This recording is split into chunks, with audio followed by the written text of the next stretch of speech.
जनता सेना सुप्रीमो और वल्लभनगर के पूर्व विधायक रणधीर सिंह भिंडर ने मंगलवार को राज्य की गहलोत सरकार और क्षेत्रीय विधायक प्रीति शक्तावत पर कई तरह के आरोप लगाए।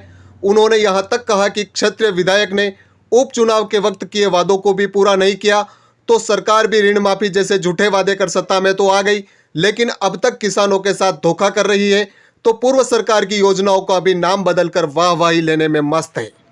जनता सेना के सुप्रीमो भिंडर ने आरोप लगाते हुए कहा कि विधायक शक्तावत केवल अधिकारियों व कर्मचारियों पर दबाव बनाकर काम कर रही है।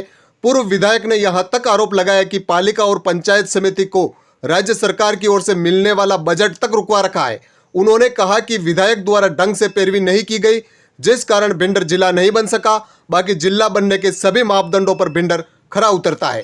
पूर्व विधायक ने एक प्रेस नोट भी जारी किया, जिसमें भी कई आरोप लगाए। उन्होंने प्रेस नोट में बताया कि ये लोग सरकारी खजाने से इनके कार्यकर्ताओं को युवा मित्र व महात्मा गांधी सेवक के नाम पर पंजीकृत कर वेतन व भत्तों का भुगतान कर रहे हैं। उन्होंने कहा कि जनता अब इनके झूठे वादों को समझ चुकी है और आगामी चुनाव में इनको जवाब देगी। दरअसल जनता सेना सुप्रीमो रणधीर सिंह भिंडर मंगलवार को अपने निवास राजमहल भिंडर में मीडिया से मुखातिब हो रहे थे। इस दौरान उन्होंने मीडिया के सामने जो कुछ कहा वह आप भी सुनिए उन्हीं की जुबानी। वल्लभनगर क्षेत्र में क्या क्या हो रहा है उसकी जानकारी मैं आपको देना चाहता हूँ। वल्लभनगर क्षेत्र में जब से विधायक प्रीति बनी है, छोटी घोषणाएं हो रही हैं। जैसे पुरानी सड़कें जो बनी हुई थी उनको नई सड़कों की तरह सैंक्शन करा दिया, जबकि पुरानी सड़कें अगर ख़राब है तो उनको रिपेयर का आप सैंक्शन करा सकते हो, लेकिन उन्होंने नई सड़कों के हिसाब से सैंक्शन करवा दिया, जो कि सही नहीं है। उसमें एक तरह से कुछ हेराफेरी है उस बजट में।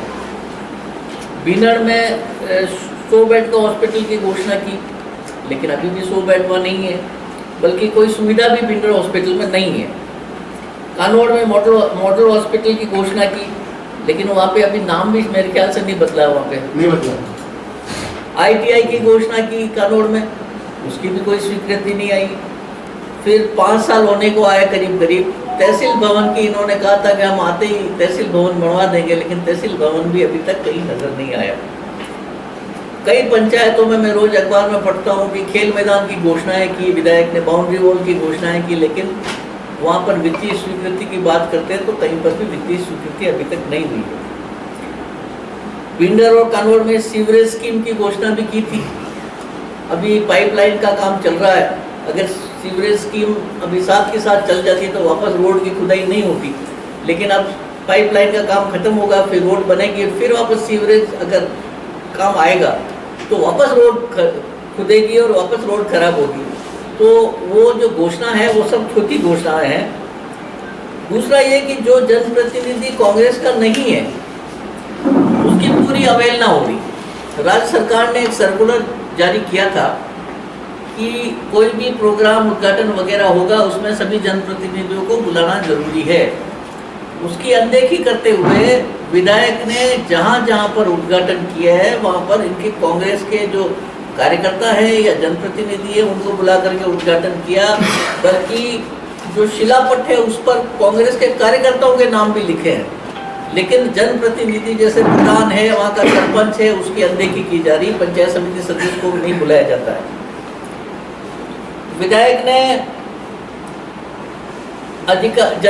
इस तरह से अपने अभी यहाँ पे भिंडर नगर में भी कुछ उद्घाटन किए, वहाँ पर चेयरमैन को और पार्षदों को नहीं बुलाया। वहाँ पर भी उन्होंने लास्ट मिनट चेयरमैन को फोन करके कहा अभी आ जा तुम। भैया अगर प्रोग्राम है और सरकारी कार्यक्रम है तो निश्चित रूप से जिस तरह से विधायक को इनवाइट किया गया उसी तरह से चेयरमैन और प्रधान को भी बुलाया जाना चाहिए था। अकोला में अभी कुछ उद्घाटन हुए, प्रधान जी का खुद का कार्यक्षेत्र है, लेकिन इनको भी नहीं बुलाया गया।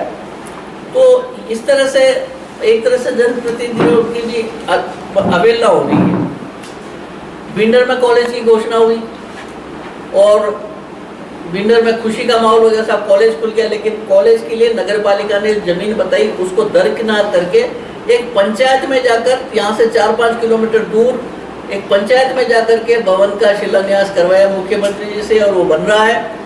और उसमें दूसरी बात ये है कि उनके एक पार्टनर है भेरूलाल जी सालवी, उसकी ज़मीन पास में है, इसलिए उस ज़मीन वहाँ पर जाकर के इसका उद्घाटन करवाया है ताकि उसके भाव बढ़े। वहीं पर अब एडीजे ऑफिस भी ले जाना चाह रहे हैं, वहीं पर एसडीओ ऑफिस भी ले जाना चाह रहे हैं, तो यहाँ के लोगों को इस तरह से उससे सुविधा होगी, इतनी दूर कौन जाएगा। और बालिका स्कूल, बालिका कॉलेज है, बालिकाएं 5 किलोमीटर दूर कैसे जाएंगी, लेकिन वो अपनी हट गौरवत्ता पे अड़ी हुई हैं। इसी तरह से आपने थोड़े दिनों पहले देखा होगा कि जनता सेना ने एक धरना घोषित किया था कि विंडर हॉस्पिटल में जो ऑपरेशन थिएटर है उसमें लाइट नहीं है, वहाँ का सर्जन है, उसको वहाँ का जो इंचार्ज है उसने धमका करके उसको वहाँ से हटा दिया। एक पत्रकार को भी धमकी भरा पत्र लिखा, उसको लेकर के हमने आंदोलन की घोषणा की थी और उसमें फिर प्रशासन ने हमारी बात को मान करके जो जांच करवाई थी सीओ से, सीओ साहब ने भी माना कि जो वहाँ पर इंचार्ज है वो बहुत गलत है, उसको हटाया जाना चाहिए, तब उसको हटाया गया और जो सर्जन है उसकी पोस्टिंग भी यहाँ पर हुई वापस। लेकिन विधायक ने एक इंटरव्यू दे करके कहा है कि उन्होंने भले पोस्टिंग करा दी हो, मैं उसको ज्वाइन नहीं करने दूंगी, हमारी ऐसी कोई जिद नहीं है। लेकिन जनता की मांग पर अच्छा सर्जन, वो सर्जन ऐसा है कि किसी के पास पैसा नहीं हो तो अपनी जेब से पैसा दे करके कहता था तू दवाई लिया भैया मैं तेरे कर देता हूँ ऑपरेशन। ऐसे अच्छे सर्जन को, जिसके लिए कि लोग मेरे पास 40-50 लोग डिमांड लेकर आए थे, खेता खेड़ा के आसपास के लोग आए थे मेरे पास कि साहब ये सर्जन को काम नहीं करने दे रहे, इसको आप कुछ करो। उस सर्जन को वापस नहीं लाने देना चाहिए। जनता की मांग पे हमने बात उठाई थी, नहीं लगाया तो कोई बात नहीं, इनका राज चला जाएगा, उसके बाद चले लगेगा। लेकिन जनता को रिलीफ देने के बजाय इस तरह से अपनी प्रेस्टीज पॉइंट बना लेती है विधायक हर चीज में। एक अधिकारियों पे दबाव इतना बना रखा है कि अधिकारी उनकी पार्टी के अलावा किसी का काम करने से डरते हैं। ज़्यादातर कांग्रेस के जो सरपंच हैं, बीडीओ उनके काम बगैर प्रधान की जानकारी के सैंक्शन कर देते हैं। जो सैंक्शंस पंचायत समिति से हो रही है विधायक के दबाव में, उसकी जानकारी प्रधान को नहीं देते। प्रधान ने इनको लेटर लिख के मांगा कि मेरे को इसका बैलेंस बताओ, कितना क्या राशि कहाँ है क्या है। आज तक 2 लेटर लिखने के बाद भी वीडियो वापस जवाब नहीं दे रहा। ये हाल ईओ का है, 5-6 बार ईओ बदल दिए और जो ईओ आता है वो अपनी विधायक से निर्देश लेकर के उस तरह से काम करता है। तो इसका मतलब ये है कि जो विपक्ष के जो भी प्रधान और जनप्रतिनिधि चुन के आए हैं उनको एक तरह से काम नहीं करना देना चाहती विधायक, इसलिए अधिकारियों पे ऐसा दबाव है कि वो काम नहीं कर पाए। हमारे नगर पालिका में 6 बार ईओ बदल दिए और अभी जो काम हुआ, अभी एक ये क्या नाम इसका क्या किया था काम इन्होंने, कब्जा हटवाने का जो काम था या जो ये जो भी अतिक्रमण का काम था उसको हटाने के लिए चेयरमैन को जानकारी में नहीं कि वहाँ पर अतिक्रमण हटाने जा रहे हैं। कम से कम चेयरमैन की जानकारी में हो, पता चले कि कोई गलत है तो उसकी जानकारी तो चेयरमैन ऑर्डर देगी ना। ईओ तो इसका सेक्रेटरी होता है चेयरमैन का, लेकिन बगैर इनकी इजाजत के वो जाकर के विधायक के निर्देश पर ऐसा काम कर रहे हैं। दूसरा जो बात ये विधायक कर रही है वो है पत्रकारों को धमकाने का काम। जो भी पत्रकार कुछ भी विधायक के खिलाफ लिख देता है उसको ये आड़े हाथों लेती है। एक पत्रकार को तो एडिशनल एसपी को थाने में बुला करके उस पत्रकार को बुला करके उससे माफी मंगवाई, उसको धमकाया, तेरे खिलाफ केस दर्ज करेंगे, तेरे खिलाफ एफआईआर दर्ज करेंगे। जो ठेकेदार हैं इनके, वो पत्रकारों को धमकाते हैं और ठेकेदारों को इतना सिर चढ़ा रखा क्योंकि इनके खुद के कार्यकर्ता हैं तो वो किसी की परवाह नहीं करते। आज रोडें कितनी बनी है, जितनी भी इनके कार्यकाल में बनी है, आप रोड को जाकर देखो 2 साल में खत्म हो रही है, कोई मतलब नहीं रहा इसका। तो इस तरह से जो माहौल बन रहा है वो आप सब लोगों के आंखों के सामने है। अपने अभी मीनार में जो बंगला है, डाक बंगला, उस डाक बंगला विरासत का मतलब रियासत कालीन है और विरासत है हमारी पुरानी। और उसके लिए मैंने बात की, कलेक्टर से बात की, सबसे बात की, लेकिन कलेक्टर भी माने कि हाँ साहब ये विरासत है, इसको हम नष्ट नहीं होने देंगे। लेकिन जिद के आगे आज भी वो पीडब्ल्यूडी के नाम पे बोल रहा है, लेकिन वहाँ पर उन्होंने काम चालू करा दिया। काम चालू करा के जो गुड़शाला है उसको तो तोड़ दी उन्होंने और धीरे धीरे जैसे जैसे काम आगे चलेगा वो डाक बंगलों को भी तोड़ देंगे। तो जो विरासत है, कई वर्षों पुरानी ये विरासत है, और उस समय यहाँ पर जो मेवाड़ राज्य के समय पर यहाँ से जो यात्री जाते थे वहाँ विश्राम करते थे।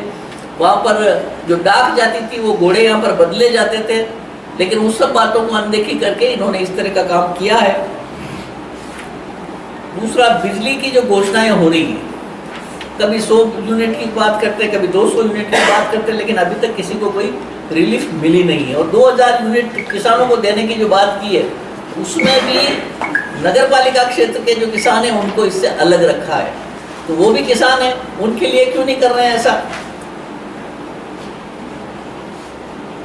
और जो पंचायत समिति में जो बजट आता है सरकार का, किस्तें आती है हर 6 महीने में, उन किस्तों को भी जानबूझकर डिले किया जा रहा है ताकि हमारी पंचायत समिति ढंग से काम नहीं कर सके। दूसरा जो काम किया उन्होंने ये किया कि जो पिछली सरकार की योजना है उनके नाम बदलना चालू कर दिया। अब वो ये कहते हैं कि हमने देखो इंदिरा रसोई में हम 8 रुपये में खाना दे रहे। अरे भाई, अन्नपूर्णा रसोई है वो, वसुंधरा जी जो अन्नपूर्णा योजना चालू की थी उसका नाम बदल के इन्होंने ये कर दिया। भामाशाह योजना को चिरंजीवी में बदल दिया, बात वो की वो है। इसी तरह भामाशाह कार्ड को जनाधार कार्ड बना दिया। और हमारे टाइम पर जो योजनाएं बिल्कुल पाइपलाइन में थी, जिसको थोड़ा सा जोर लगाने के बाद स्वीकृत होने की स्थिति में थी, उन योजनाओं पर इन्होंने कोई ध्यान नहीं दिया। मैं बताऊं आपको, जैसे एक तो कसोटिया बांध, उसकी DPR बन गई थी। अगर थोड़ा जोर लगाती तो कसोटिया बांध अगर अपने यहाँ सैंक्शन हो जाता तो वल्लभ नगर की आधी आबादी को पीने के पानी की ज़रूरत नहीं पड़ती, क्योंकि वो पानी ग्रेविटी से यहाँ पर आता, उसमें कोई मोटर वोटर नहीं लगानी पड़ती। एक बार खर्चा होता है, उसके बाद वो हर गांव अपना जो इस एरिया का है अमरपुरा तक, वो पूरे गांव जो है पानी से सरसब्ज हो जाते हैं। इसी तरह से भिंडर में पुलिस अधीक्षक कार्यालय, पुलिस उप अधीक्षक कार्यालय के लिए हमने तैयारी की थी और पूरे हमने बना के भी दिया था। सहमत भी सरकार थी कि हाँ भाई, आपका भिंडर जो है सेंटर में पड़ता है, उससे सभी थाने कनेक्ट रहेंगे। वल्लभ नगर से एडमिनिस्ट्रेटिव लोग जो आएंगे तो उसमें टाइम लगता है, इसलिए अच्छा रहेगा कि भिंडर में खोल दिया जाए। वो इन्होंने आगे नहीं बढ़ाई। यहाँ पर वन विभाग का ACF कार्यालय के ऑर्डर होने वाले थे, लेकिन सरकार बदल गई तो वो ऑर्डर अब बदल के कहीं और चला गया, लसारिया या शायद बांसी में कहीं चला गया ऑर्डर। फिर हमने लूणगा और सियाड़ समना में पुलिस चौकी की मांग की थी, जो होने वाली थी, क्योंकि लूणगा भी कानौर से काफ़ी दूर है और सियाड़ समना भी बिल्कुल दूर है, बम्बोरा के नज़दीक है, तो वहाँ पर भी पुलिस चौकी की बात हुई थी। हमने पाटेड़ा कला में नायब तहसील कार्यालय की मांग की थी, वो भी होने वाली थी, वो भी इन्होंने आगे नहीं बढ़ाई। और खेरोदा में हमने PWD AN ऑफिस और विद्युत विभाग का कनिष्ठ अभियंता कार्यालय खुलवाया था, उसकी बिल्डिंग भी आज तक वो नहीं बना पाए। और जो गांव 80% से ज़्यादा जनजाति बाहुल्य हैं, उनको TSP में शामिल करने की हमारी पिछली 2018 में मैंने पत्र लिखा था, उस पत्र को भी इन्होंने आगे फॉरवर्ड नहीं किया। ये सब बातें जो है आपकी आंखों के सामने हैं।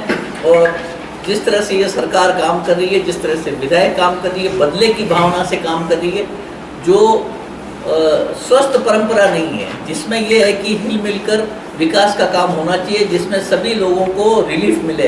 ये नहीं कि किसी एक पार्ट को रिलीफ मिले, एक पार्ट से दुश्मनी निकाली जाए। तो मेरा आपसे, आपके द्वारा निवेदन है कि इस बात को आप जोर शोर से उठाएं, ताकि विधायक को थोड़ा पता चले कि कैसा क्या हो रहा है वो। और दूसरी बात जो सबसे अहम बात है वो ये है कि आज तक मैं भी 1993 से राजनीति में हूँ, कभी भी अधिकारियों को पार्टी के फंक्शंस में नहीं बुलाया जाता था। लेकिन अभी इसी बार देख रहे हैं कि होली मिलन समारोह में SDO, BDO, पुलिस अधिकारी सभी मंच पर बैठे हैं और होली मिलन समारोह मना रहे हैं पार्टी कार्यालय, पार्टी के प्रोग्राम में। इसी तरह से अडिंदा में जो पार्टी का इनका कार्यक्रम हुआ, उसमें कलेक्टर साहब आए, उनसे भाषण भी दिलवाया। तो अधिकारी कितने दबाव में हैं ये आप सोच सकते हो। क्योंकि मुझे याद है कि जब भिंडर हॉस्पिटल का उद्घाटन हुआ था, जब भैरव सिंह जी शेखावत CM थे और मुझे भी बुलाया गया था, मैं तो उस समय राजनीति में नहीं था, बाटेड़ा राव साहब उस समय MLA थे।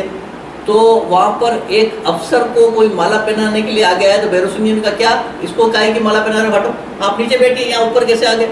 उस अफसर को नीचे बिठा दिया, SDO था उस समय शायद। तो ये भैरव सिंह जी के टाइम पर अफसरों को वो कहते थे, आजकल तो अफसर ही घोषणा करते हैं, अफसर ही शिलान्यास कर रहे हैं, अफसर ही भाषण दे रहे हैं, जो एक बहुत बड़ी, मेरा ये मानना है कि बहुत गलत बात है, जिस पर रोक लगनी चाहिए। हम राज्य सरकार को भी इस बारे में लिख के भेजेंगे कि साहब इस तरह से ये विधायक कर रही है, लेकिन आप लोग भी इस बात को पहुंचाओगे, बात सब तक पहुंचेगी तो उससे उनको भी हो सकता है कुछ बदलाव आए, और यही हम चाहते हैं। धन्यवाद।